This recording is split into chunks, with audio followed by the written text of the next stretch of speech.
Ya, pasca meletusnya perang Iran melawan Amerika Serikat dan Israel semakin meningkatkan ketidakpastian global. Eskalasi konflik di Timur Tengah tersebut pun mendorong penguatan mata uang dolar Amerika Serikat di pasar global sehingga menekan mata uang Garuda.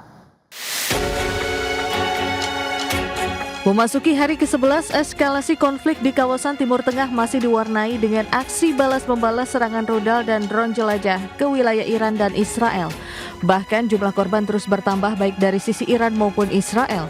Konflik berkepanjangan di Timur Tengah ini pun memicu lonjakan harga minyak dunia dan emas, serta mendorong penguatan mata uang dolar Amerika Serikat. Dan sudah bisa ditebak, penguatan greenback akhirnya menyebabkan depresiasi terhadap mata uang Garuda atau rupiah.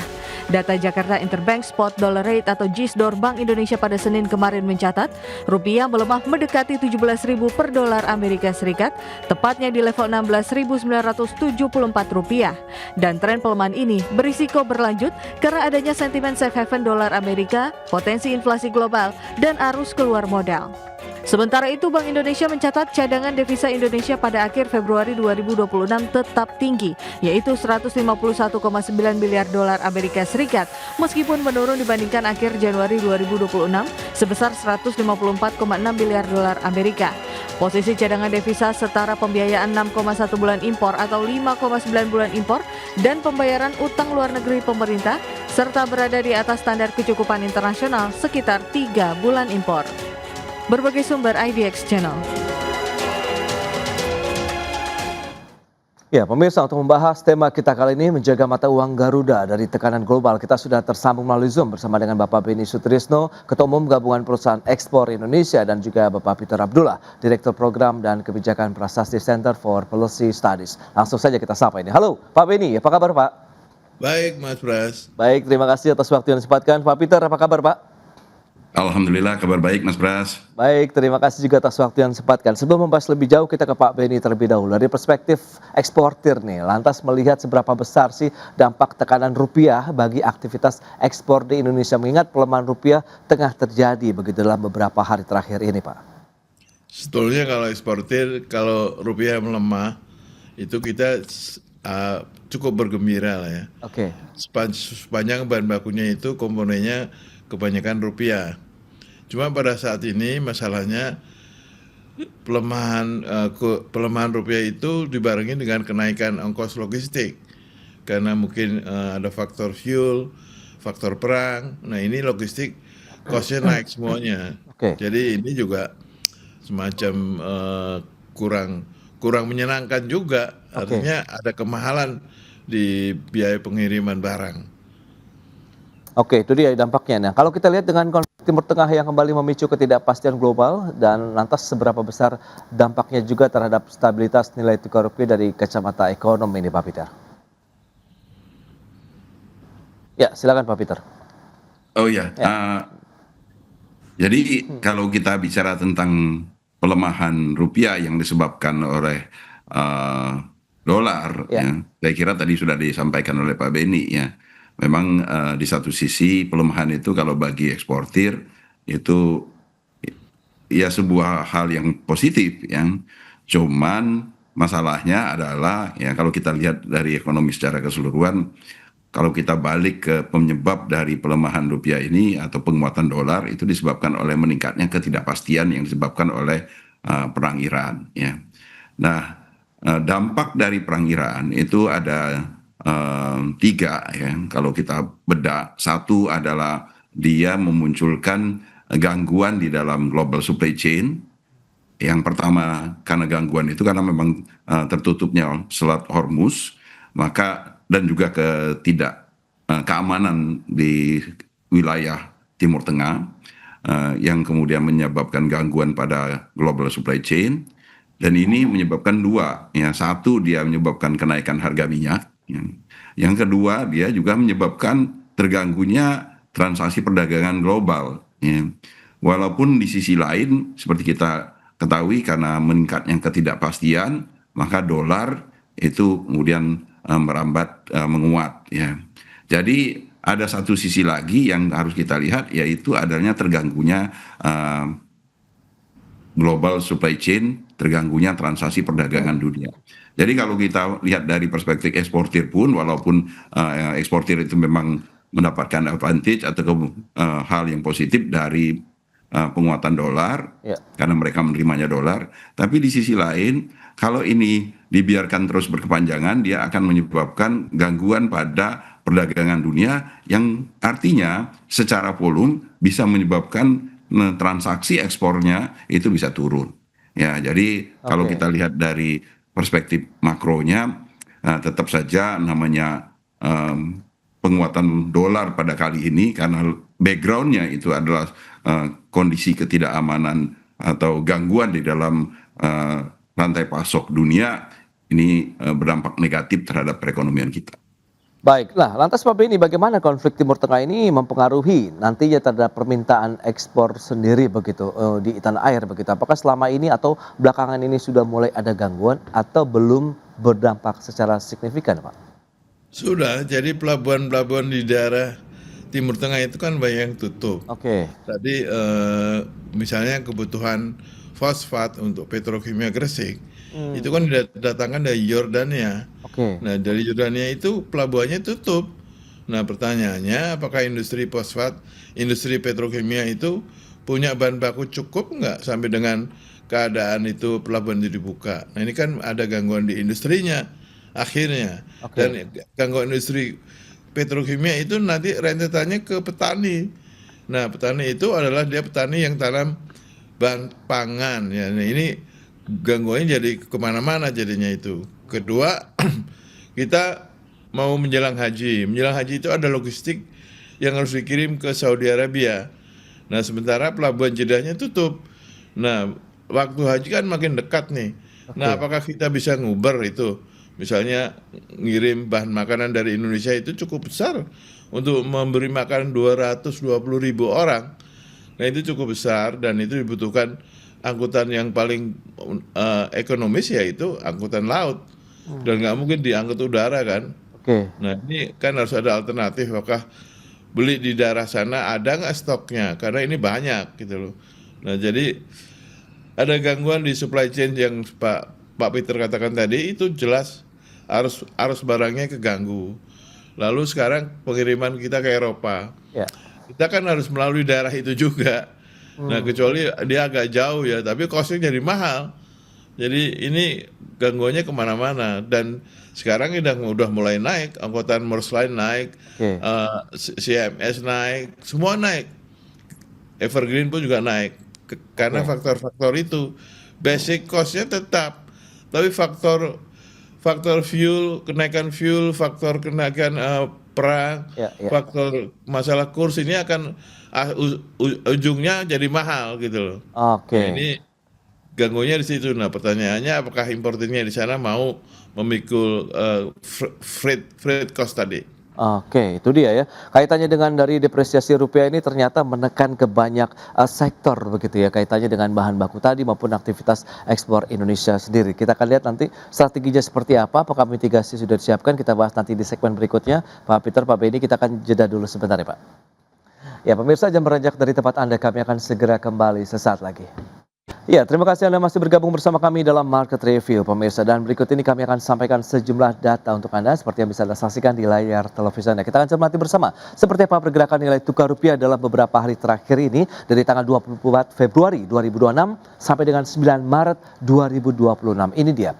Depresiasi nampaknya terus terjadi begitu ya. Sempat memang di 16.919 begitu di 6 Maret, kemudian 9 Maret melemah lagi menjadi 16.974 rupiah per dolar Amerika, nyaris menyentuh 17.000 untuk JISDOR. Sementara mungkin kalau interbank spot dollar rate sendiri mungkin sudah mengalami kenaikan di atas 17.000 rupiah per dolar Amerika Serikat. Dan berikutnya kita lihat data terkait dengan asumsi dasar makro di APBN 2026 ini, khususnya untuk nilai tukar rupiah, kemudian dari sisi harga minyak mentah dunia juga yang perlu kita cermati bersama. Nilai tukar rupiah dipatok di 16.500 rupiah per dolar Amerika Serikat. Sementara sekarang tadi sudah disampaikan sudah nyaris sentuh 17.000 per dolar Amerika Serikat. Sementara untuk harga minyak mentah ICP Indonesia 70 dolar Amerika per barrel, sementara sekarang sudah di atas 100 dolar Amerika Serikat per barrel. Sejauh mana ini bisa nanti dampaknya menekan keuangan negara khususnya APBN kita ya. Berikutnya kita akan cermati data dari sisi tren cadangan devisa yang dimiliki juga oleh Indonesia. Ini data dari September 2025 sampai dengan Februari 2026. Nah ini dia, dalam 3 bulan terakhir dari Desember 156,5 miliar dolar, kemudian di bulan Januari turun sedikit menjadi 154,6 miliar dolar, di bulan Februari turun lagi menjadi 151,9 miliar dolar Amerika, meskipun jumlah ini masih sesuai dengan standar internasional terkait dengan kecukupan cadangan devisa yang dimiliki Indonesia saat ini. Itu dia, kita akan lanjutkan kembali perbincangan bersama dengan Bapak Peter Abdullah dan juga Bapak Beni Sutrisno. Ya, dengan beberapa data tadi yang sudah disampaikan, fluktuasi pergerakan nilai tukar rupiah tengah terjadi, kemudian dampaknya yang nanti dikhawatirkan akan meluas karena kita juga masih mendatangkan banyak bahan baku dari luar negeri, dan adanya dengan depresiasi rupiah ini, Pak Beni, sejauh mana nanti Anda melihat begitu? Kita tidak tahu perang ini akan berakhir sampai kapan. Kemudian momentum Lebaran di mana kebutuhan masyarakat juga tengah tinggi-tingginya, ini apa yang perlu disikapi oleh eksportir sendiri, Pak? Kalau eksportir menyikapinya tentu kita tidak bisa berbuat lain mencari pasar atau memperbesar pasar yang udah ada di luar kawasan Timur Tengah itu. Ya, misalnya di daerah Asia bagian timur, sama ke Amerika serta Amerika Utara sama Amerika Selatan. Kalau ke Eropa masih ada, tapi memang ada gangguan di cost of rate-nya agak berat karena ada faktor perangnya. Kalau yang ke timur itu faktor perang nggak ada, tapi faktor kenaikan fuel tetap ada. Nah, saya kira hanya itu yang bisa dilakukan. Baik, itu dia beberapa langkah yang sudah dilakukan. Nampaknya diversifikasi pun menjadi sempit juga ruangannya karena tadi adanya lonjakan harga logistik yang perlu dicermati bersama, begitu ya Pak Beni ya? Iya. Oke. Nah, Pak Peter, lantas bagaimana selain faktor sentimen pasar tadi, kemudian perang juga yang tengah terjadi, lonjakan harga minyak global juga kan perlu kita cermati. Brent dan WTI sendiri sudah naik di atas 100 dolar Amerika Serikat per barrel akibat konflik Timur Tengah ini. Lantas sejauh mana juga tekanannya terhadap rupiah, Pak Peter? Ya, ini yang paling kita soroti itu untuk sejauh ini adalah harga minyak ya. Selain memang tadi terhadap pelemahan rupiah, ya. Karena yang sangat terlihat adalah sebagai dampak langsung dari perang itu adalah melonjaknya harga minyak dunia, dan itu jauh di atas asumsi APBN kita. Ya. Jadi kalau kita lihat sekarang harga minyak dunia udah di atas 100, walaupun mungkin hari ini ada berita bahwasanya udah mulai turun lagi.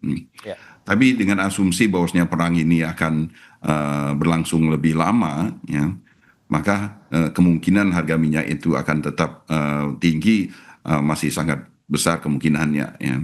Dan ketika harga minyak itu begitu tinggi, maka kekhawatiran kita adalah pertama dia akan menyebabkan tekanan inflasi.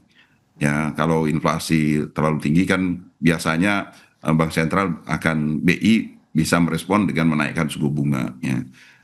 Nah, yang satu lagi adalah dalam rangka untuk menahan agar supaya tidak terjadi kenaikan harga BBM ataupun inflasi tersebut, pemerintah pasti akan mengupayakan bagaimana harga tidak terlalu tinggi mengalami kenaikan harga BBM-nya.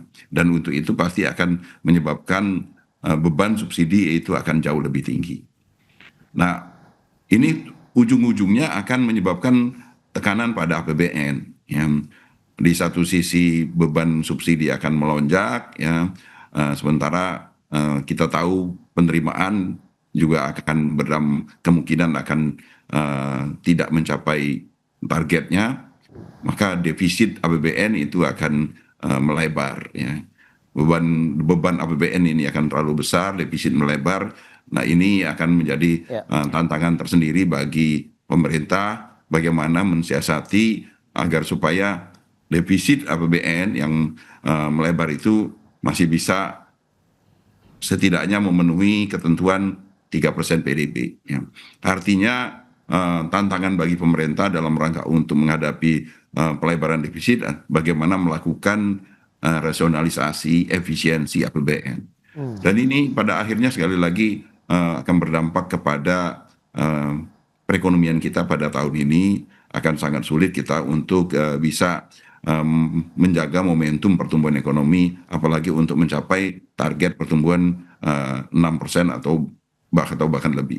Mungkin Itu ini dia. Mas Ya, itu Pras. dia ya, dikhawatirkan dengan nanti karena pemerintah sebenarnya di awal tahun sudah menyatakan bahwa akan menggenjot ya belanja kementerian lembaga pemerintah secara umum begitu untuk bisa meningkatkan lagi roda perekonomian. Tapi dengan adanya tekanan tadi terhadap kenaikan harga minyak mentah dunia, kemudian fluktuasi rupiah yang semakin tertekan begitu dikhawatirkan akan justru mengganggu begitu ya dengan adanya subsidi yang bertambah begitu khususnya untuk bahan bakar minyak yang diharapkan mungkin ya lagi-lagi sih tidak naik begitu mengingat ini momentum masih ada lebaran juga yang harus kita jaga.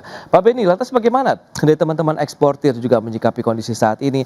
Bagaimana dengan kontrak perdagangan, stabilitas bisnis, apakah masih bisa terjaga? Sejauh ini adakah yang mungkin harus di-cancel, ditunda atau seperti apa begitu Pak strategi bisnis tahun ini?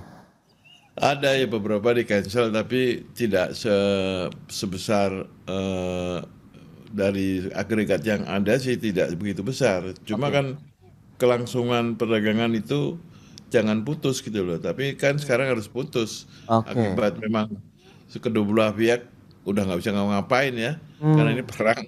Iya, Kalau iya, iya. soal ongkos naik itu masih kita bisa berunding dengan ngurangin beban tanggung tanggung bersama separuh-separuh. Tapi Oke. kalau udah perang terus pelabuhannya tutup kan nggak ada yang kerja juga. Iya. Jadi itu memang force majeure banget gitu loh ya. Nah ini kan akan mengurangi perdagangan kita pasti. Nah cuma masalahnya ekspor kita untuk ekstraksi produk itu kan kebanyakan tidak ada ke daerah perang, Oke. ke daerah timur semua. Tapi untuk eksportir yang manufaktur itu ada ke daerah yang perang itu ya. Artinya Uni Emirat, Qatar, Dubai, lalu Saudi Arabia, Jordania itu kan bagian daripada market market kita juga gitu loh. Nah ini yang akan mengakibatkan berkurangnya volume dagang kita. Nah satu-satunya adalah mengenjot dari daerah timur, Asia Timur maupun Amerika. Cuma Amerika kan masih nunggu keputusan dari Supreme Court mengenai perundingan kita dengan Amerika, Iya. perundingan dagang kita dengan Amerika. Nah ini tentu kita tidak berhenti Mas Pras. Baik. Kita kan pengusaha itu namanya pengusaha. Ya, Jadi selalu usaha. Nah betul. usahanya Iya. apa aja pasti akan dijalankan. Tapi mudah-mudahan usaha kita usaha yang benar lah. Bukan usaha yang haram. Baik, baik. Itu dia beberapa upaya yang sudah dilakukan. Lantas, kira-kira apa yang masih ataupun dibutuhkan eksportir dari pemerintah maupun otoritas keuangan untuk menjaga tadi stabilitas nilai tukar rupiah juga masih bisa oke begitu di tahun ini. Kita bahas nanti di segmen berikutnya. Kita akan jeda kembali sebentar, Pak Peter dan juga Pak Beni. Dan pemirsa, tetaplah bersama kami.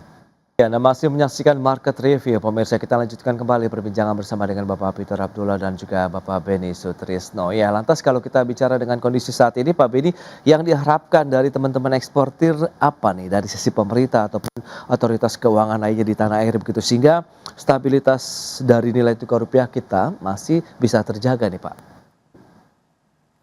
Saya kira saya nyambung Pak Peter tadi ya, Ya. kalau inflasinya naik, kecenderungannya BI kan menaikkan interest. Nah itu Oke. aja. Kalau interestnya dinaikkan, tentu kita tidak lebih kompetitif dong. Ya, Artinya ya. bisa nggak itu kenaikan interest itu kalau naik harusnya yang bisa kita pikul, jangan naik yang kita nggak bisa pikul. Memang masing-masing sektor punya kepentingan masing-masing. Nah inilah diperlukannya kerjasama itu di situ. Baik, Pak Peter, lantas seperti apa kalau memang tadi kekhawatiran Anda begitu selain dari depresiasi nilai tukar rupiah yang tengah terjadi, kemudian bagaimana dengan harga minyak mentah dunia yang juga sedang memanas ini, lantas kaitannya dengan upaya menjaga laju inflasi kita tetap terjaga, kemudian bagaimana nanti BI rate-nya juga tidak mengalami kenaikan, karena kan kita tahu beberapa bulan terakhir terus ditahan juga oleh Bank Sentral begitu Pak. Ya, ini memang yang dibutuhkan adalah bagaimana menjaga stabilitas ya di tengah kondisi gonjang-ganjingnya global ya, Ya. yang disebabkan oleh geopolitik memanas ini. Semuanya boleh katakan tidak terelakkan ya Mas Pras ya, Pak Beni ya. karena memang kejadiannya sudah berlangsung yang ini. Bagaimana harga minyak dunia naik, kemudian juga nilai tukar melemah, ya. Tentu ini adalah harus direspon oleh pemerintah secara terukur, karena semuanya pasti sudah berdampak, bukan lagi diperkirakan berdampak. Ini akan menyebabkan inflasi kita meningkat, ya, cukup tinggi saya kira, ya, karena dengan harga BBM yang harga minyak yang naik, ya, kemudian dengan nilai tukar yang melemah, itu pasti terjadi imported inflation, ya, harga barang-barang impor akan naik, ya, dan itu akan mendorong pasti, ya, respon dari bank sentral, ya. Nah sekarang bagaimana menjaga agar supaya kalaupun ada kenaikan itu tidak terlalu besar, ya. Oleh karena itu kita memperkirakan pemerintah akan melakukan peningkatan subsidi. Ya, tapi peningkatan subsidi BBM ini agar supaya harga BBM tidak mengalami kenaikan, lonjakan, karena kalau harga BBM ini naik, inflasi yang sudah kita perkirakan akan naik tadi akan naiknya akan lebih tinggi lagi. Dan itulah yang bisa memicu apa yang dikhawatirkan oleh Pak Beni tadi. Kalau kenaikan inflasinya terlalu besar, maka BI ada kemungkinan untuk menaikkan bunga acuan. Ya. Nah ini jadi yang kita harapkan adalah pemerintah benar-benar melakukan langkah-langkah yang terukur, ya, agar supaya bisa menahan kenaikan harga minyak, karena begitu harga minyak naik itu akan menyebabkan inflasi tidak terkendali. Nah tetapi di sisi lain pemerintah kan punya batasan, yaitu APBN. Tetapi dalam hal ini yang kita harapkan adalah menjaga stabilitas harga BBM itu menjadi sangat penting, dan untuk itu pemerintah yang menurut kami adalah perlu sekali untuk mempertimbangkan meninjau pos-pos yang di dalam APBN yang bisa diprioritaskan, mana yang bisa ditunda agar punya ruang untuk subsidi BBM tadi. Ya. Lah, lantas dari sisi pelaku usaha sebenarnya kalau kita bicara nilai tukar rupiah saat ini, ya Pak Beni, idealnya di harga berapa masih bisa ditahan, mengingatkan 17.000 ini menjadi level-level saat ini lah untuk rupiah. Apakah ini sudah cukup tinggi, perlu diturunkan lagi, tapi ya mungkin kita harus memperhatikan cadangan devisa juga di sana. Lantas bagaimana idealnya nih Pak Beni? Idealnya untuk pengusaha sih sebetulnya fluktuasi itu tidak terlalu sering dan tidak terlalu tinggi, ya. Artinya stabilitas nilai tukar itu harus dijaga. Itu kan tugasnya BI sebetulnya itu, kalau nggak salah di Undang-Undang BI. Jadi menjaga nilai tukar. Nah menjaga itu maksudnya tidak harus turun, ya, tapi naik turunnya itu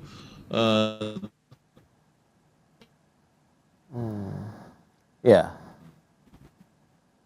Halo Pak Beni?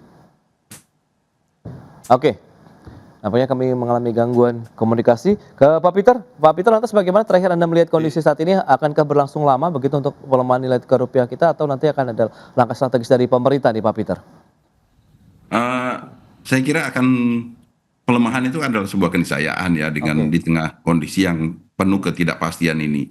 Dan Bank Indonesia yang tidak punya instrumen yang cukup beragam, ya, untuk menahan pelemahan rupiah, ya, yang bisa dilakukan karena ini kan menyangkut sentimen, ya, sentimen dari investor yang sekarang ini negatif, ya, dikarenakan kondisi ketidakpastian yang disebabkan oleh perang.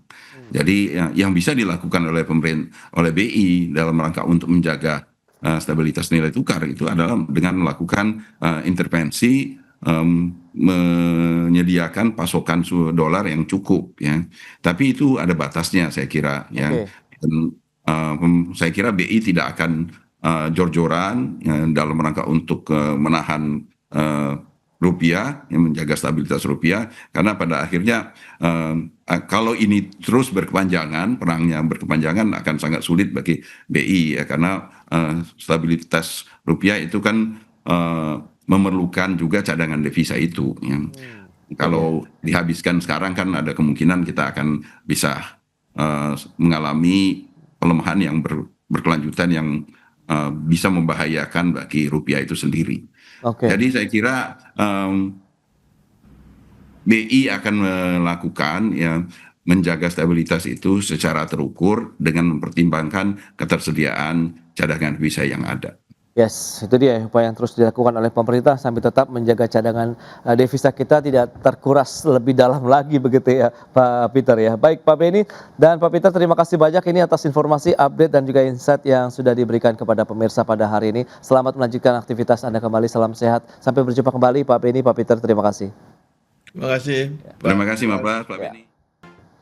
Pemerintah tengah menyiapkan langkah percepatan program konversi motor BBM menjadi listrik dengan target 6 juta unit per tahun. Dan untuk mempercepat implementasi program tersebut, pemerintah telah membentuk Satuan Tugas Transisi Energi. Pemerintah tengah menyiapkan langkah percepatan program konversi motor berbahan bakar minyak menjadi listrik, termasuk menambah target hingga 6 juta per tahun. Penambahan target konversi motor BBM ke listrik ini lantaran banyak penemuan teknologi baru. Terkait kemungkinan pemberian subsidi seperti yang pernah dilakukan sebelumnya, Menteri SDM Bahlil Lahadalia mengatakan pemerintah sudah menyiapkan formulasi yang tepat. Skema dukungan masih akan dibahas lebih lanjut oleh satuan tugas yang baru dibentuk untuk mempercepat implementasi energi bersih. Ada subsidi juga Pak, itu bakal Sebelumnya memang ada konversi, setiap tahun ada sekitar 200.000 motor yang dikonversi dari motor listrik, dari motor bensin ke motor listrik. Tapi sekarang kan sudah mulai ada teknologi yang lebih murah, jadi mungkin sekitar 5 sampai 6 juta, jadi semakin kesini semakin murah. Pemerintah membentuk Satuan Tugas Transisi Energi untuk mempercepat implementasi program termasuk konversi motor konvensional yang jumlahnya mencapai 120 juta motor menjadi motor listrik. Pemerintah menargetkan implementasi program tersebut dapat berjalan maksimal dalam waktu 3 hingga 4 tahun, bahkan diharapkan bisa terrealisasi lebih cepat. Dari Jakarta, Tim Liputan, IDEX Channel. Ya, pemirsa, untuk membahas tema kita kali ini, Satgas Percepatan Transisi Energi Game Changer Kedaulatan Energi Hijau Nasional. Kita sudah tersambung melalui Zoom bersama dengan Bapak Yayan Satyakti, pengamat ekonomi energi dari Universitas Padjadjaran. Kemudian ada Ibu Rini Wati Sinaga, Public Relations Eksekutif Asosiasi Industri Sepeda Motor Listrik Indonesia. Langsung saja kita sapa ini. Halo, Bu Rini, apa kabar? Alhamdulillah baik. Baik, terima kasih atas waktu yang disempatkan Bu Rini. Pak Yayan, apa kabar Pak? Alhamdulillah baik. Baik, terima kasih juga atas waktu yang disempatkan. Pak Yayan, lantas bagaimana Anda melihat urgensi ini dari sisi pembentukan Satgas Percepatan Transisi Energi untuk saat ini? Apakah memang ini untuk mengefektifkan lagi menuju pencapaian target kedaulatan energi hijau nasional atau bagaimana Anda melihatnya? Oke. Kita lihat dulu ya bahwa kondisi yang disebut sebagai sejauh mana efektivitas dari program transisi energi ini itu berdampak terhadap kondisi ketahanan energi pada saat ini. Oke. Nah, jika kita lihat ya bahwa yang disebut sebagai transisi atau disebut juga sebagai substitusi ini berbicara mengenai pasar yang efektif. Jadi pasar yang efektif ini sejauh mana bahwa katakan pump to electricity atau fossil fuels pump. Jadi kita menghitungnya sejauh mana bahwa fossil fuels atau pertalite ya, ini kan yang paling banyak itu pertalite. Nah itu mampu digantikan oleh listrik. Dan kemudian sejauh mana bahwa harga keekonomisan listrik itu mampu untuk menggantikan motor dengan menggunakan fossil fuels. Dan kalau kita hitung memang ini sangat signifikan ya, bahwa itu efisiensinya bisa sampai 50%. Tapi yang jadi masalahnya itu dari sisi energy storage system ataupun ISS. Nah, energy storage system ini, nah di Indonesia itu sudah sejauh mana bahwa pasar ini mampu untuk merespon terhadap permintaan dari khususnya transportasi dengan menggunakan electric vehicle. Nah ini kan ke depan itu kan tidak hanya berbicara motor ya, tetapi juga berbicara mobil. Dan ketika berbicara mengenai motor, artinya masyarakat itu harus digeser perilakunya, kemudian juga ada producer behavior, berarti harus merubah preferensi. Ketika merubah preferensi, nah yang paling signifikan mampu untuk merubah preferensi masyarakat atau konsumen untuk beralih dari fossil fuels ke electricity itu insentif. Nah, insentif ini termasuk seperti harga motor listrik, kemudian juga recharging system, kemudian sistem recharging ini itu bisa misalkan merecharge ya, atau misalkan dia baterai swap. Nah, ketika pasar ini dibuka, aksesnya dengan baik dan kemudian juga dihitung dengan baik sejauh mana bahwa kemampuan dari masyarakat, karena kita juga tidak bisa melakukan kebijakan tanpa diiringi ketika investasi ataupun return on investment dari electric vehicle, baik itu motor maupun mobil, itu harus mampu juga mendatangkan demand. Nah ini demand-nya mau dihitung seperti apa. Nah kalau kita lihat ketika demand itu meningkat, demand ini kan dipengaruhi oleh seperti yang tadi saya katakan.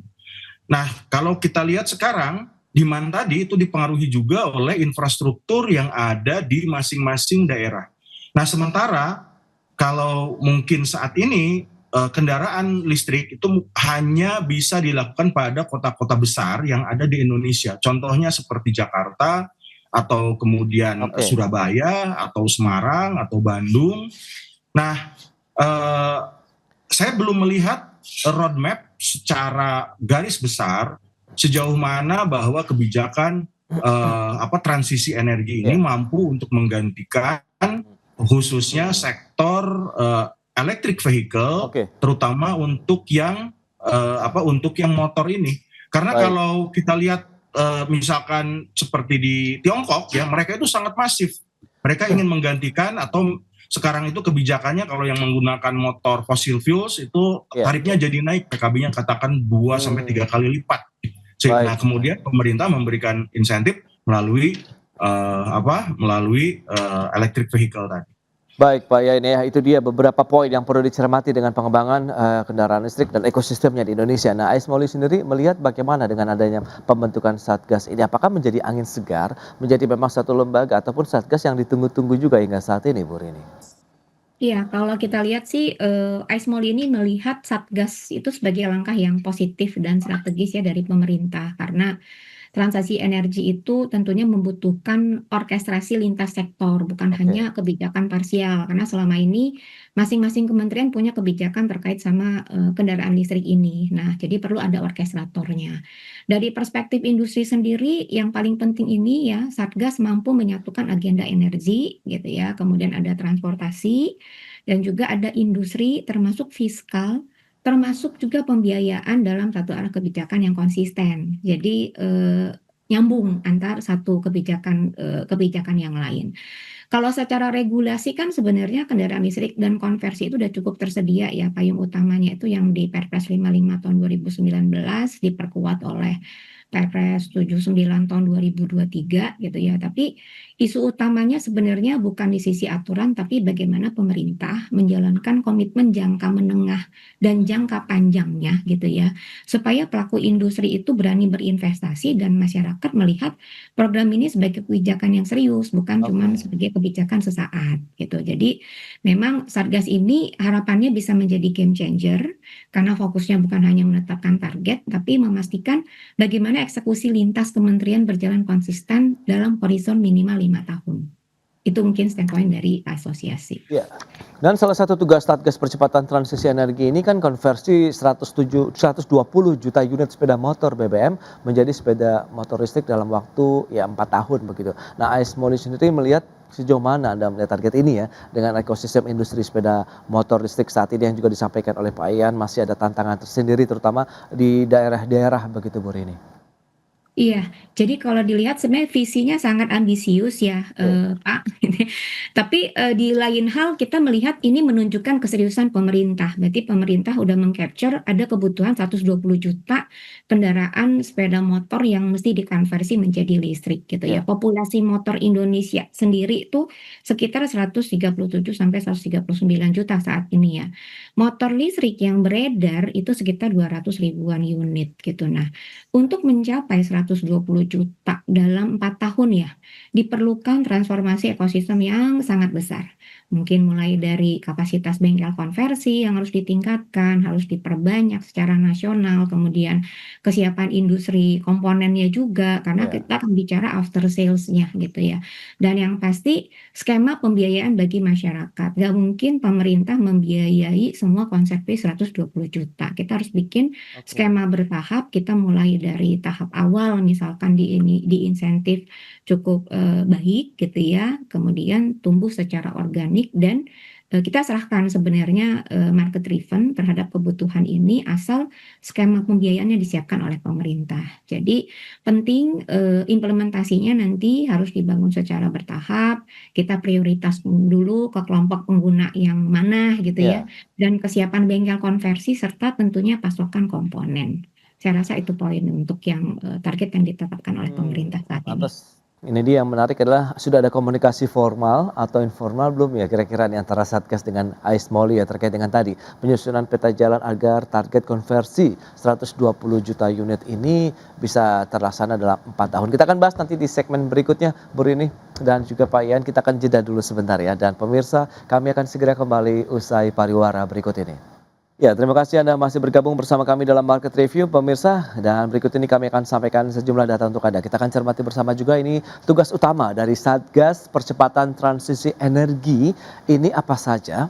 Yang pertama ada akselerasi konversi 120 juta motor BBM menjadi motor listrik. Tadi yang sudah disampaikan tantangannya apa saja, kendala-kendalanya apa saja, insentif juga yang masih dibutuhkan untuk bisa meningkatkan preferensi masyarakat untuk beralih ke motor listrik. Kemudian mengawal pembangunan 100 gigawatt pembangkit listrik tenaga surya. Ada konversi PLTD menjadi PLTS untuk efisiensi subsidi listrik. Kemudian juga konversi kompor gas menjadi kompor listrik. Dan juga perumusan langkah-langkah strategis agar program energi bersih tercapai dalam waktu 3 sampai dengan 4 tahun ke depan. Dan berikutnya kita akan cermati data dari sisi target kinerja Satgas sendiri terhadap perekonomian. Ini dia, ada efisiensi subsidi listrik dan LPG. Jadi diharapkan subsidi bisa berkurang ya dengan adanya penggunaan kendaraan listrik. Kemudian ada stabilitas APBN nasional, tentu akan berdampak terhadap APBN kita juga, dan pencapaian kedaulatan energi nasional. Ini dia yang ditunggu-tunggu. Kita akan lanjutkan kembali perbincangan bersama dengan Ibu Rini dan juga Bapak Yayan Satyakti. Ya, dengan informasi tadi yang sudah disampaikan, nah lantas sejauh mana nih?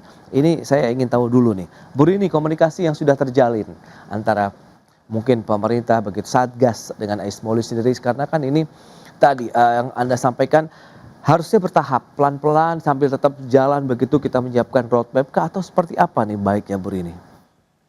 Iya, jadi, kalau komunikasi sih belum ya, namun, saya rasa, kalau dilihat dari, target ini ya, target yang udah diterapkan oleh pemerintah, ya Oke. secara teknis kita lihat 120 juta unit dalam 4 tahun, berarti sekitar 30 juta motor per tahun ya, Pak, ya. Oke. Kemudian 80.000 motor per hari gitu. Nah, ini jelas sangat menantang gitu ya, dengan kapasitas ekosistem saat ini gitu. Karena, ya harusnya sih kita membangun fondasi ekosistemnya terlebih dahulu. Jadi dicek tuh jaringan bengkel konversi nasionalnya seperti apa, kemudian standarisasi komponen dan baterainya, Ya. udah belum gitu ya. Terus supply chain lokal seperti apa gitu, dan model pembiayaannya udah ada belum gitu, Pak. Jadi, ekosistem kita bentuk dulu, harapannya setelah ekosistem terbentuk, itu angka konversi akan meningkat secara natural. Jadi, target ini mungkin memang kita tidak akan melihatnya sebagai beban angka ya, Pak, tapi, bagi kita, penting kita membangun pasar yang tumbuh sehat selama minimal 5 tahun dengan komitmen kebijakan yang stabil, kemudian memberikan kepastian kepada industri sehingga mereka bisa meningkatkan kapasitas, berarti berinvestasi dalam hal ini. Dengan kapasitas meningkat, kebutuhan ada, harga konversi kitnya bisa kita turunkan karena skala volume dan ekonominya juga tercapai gitu ya, lokal konten juga meningkat. Jadi akhirnya program ini akan bisa tumbuh secara organik gitu.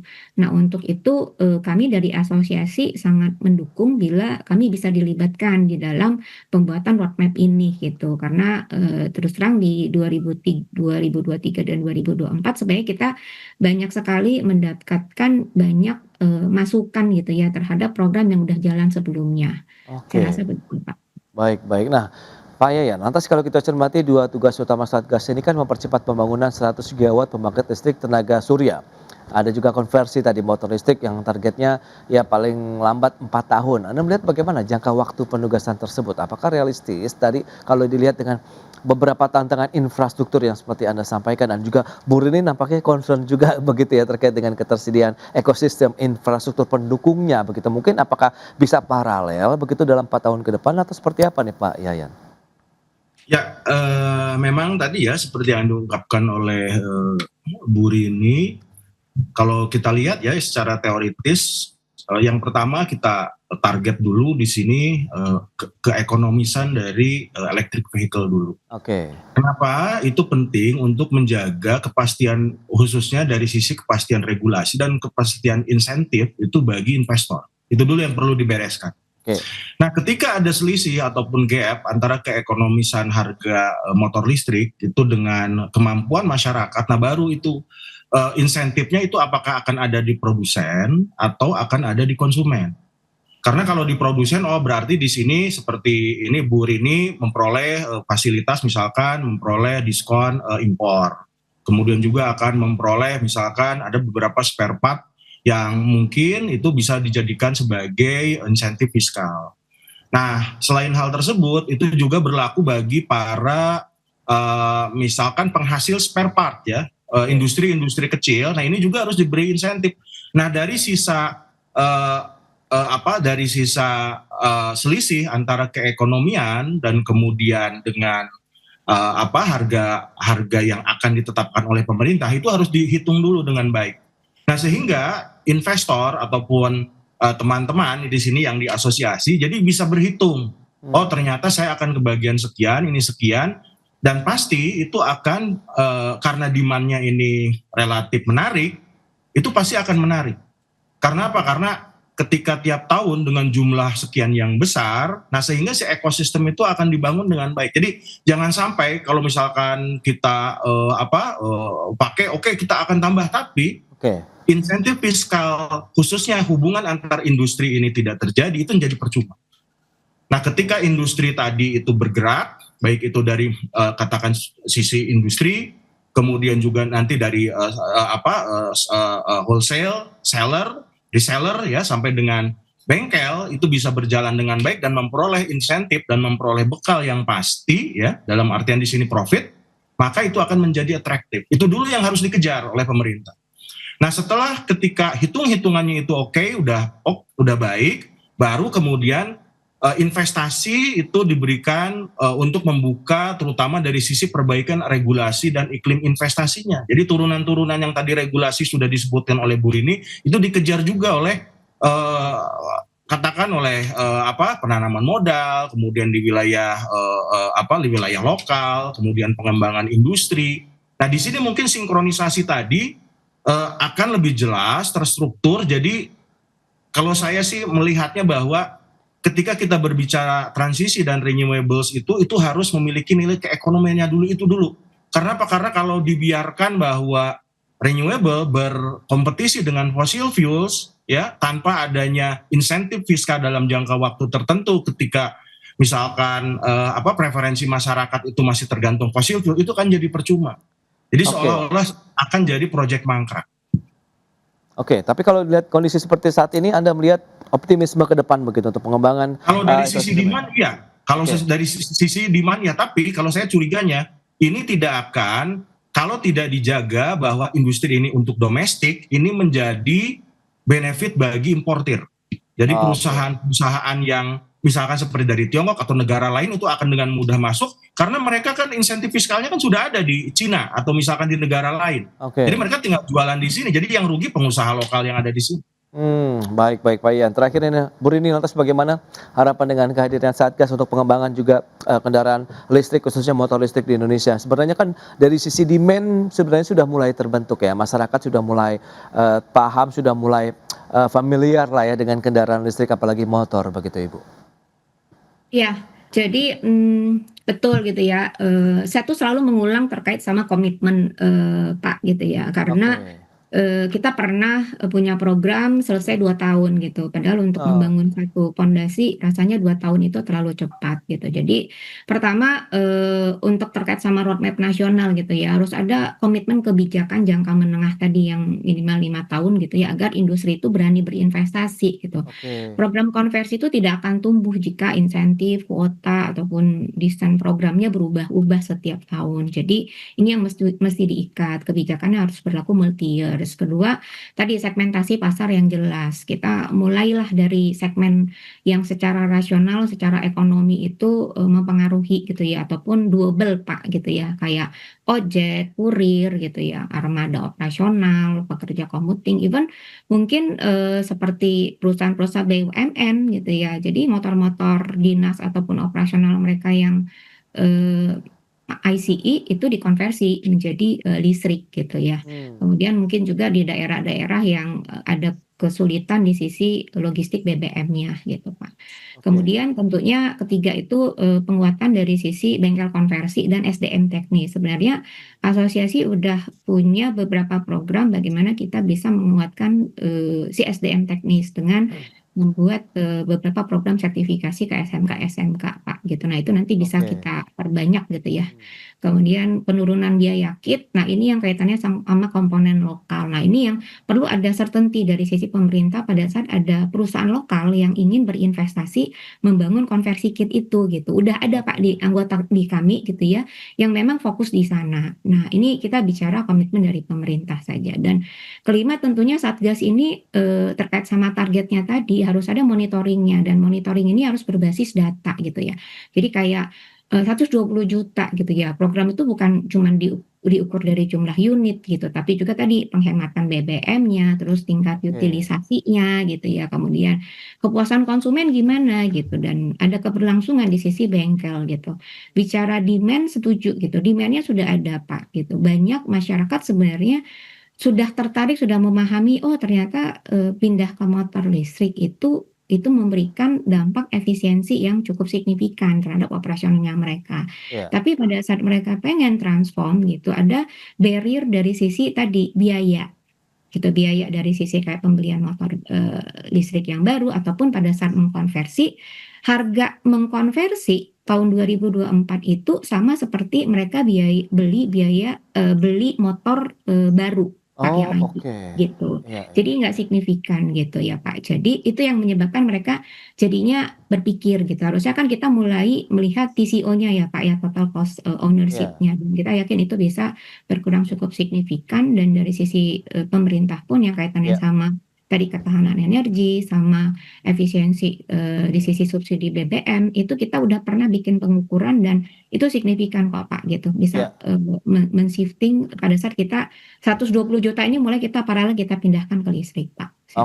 Itu dia ya beberapa poin yang menjadi concern dari AS MOLI. Kemungkinan yang penting adalah komitmennya ini tetap terjaga begitu ya, monitoringnya jelas, sehingga arah dari kebijakannya dari saat ini mungkin dengan terbentuknya Satgas sampai nanti selesai 4 tahun ke depan ini konsisten begitu yang diharapkan ya. Baik Ibu Rini, kemudian Pak Yayan, terima kasih banyak atas informasi, update dan juga insight yang sudah diberikan kepada pemirsa pada hari ini. Selamat melanjutkan aktivitas Anda kembali, salam sehat, sampai berjumpa kembali. Terima kasih.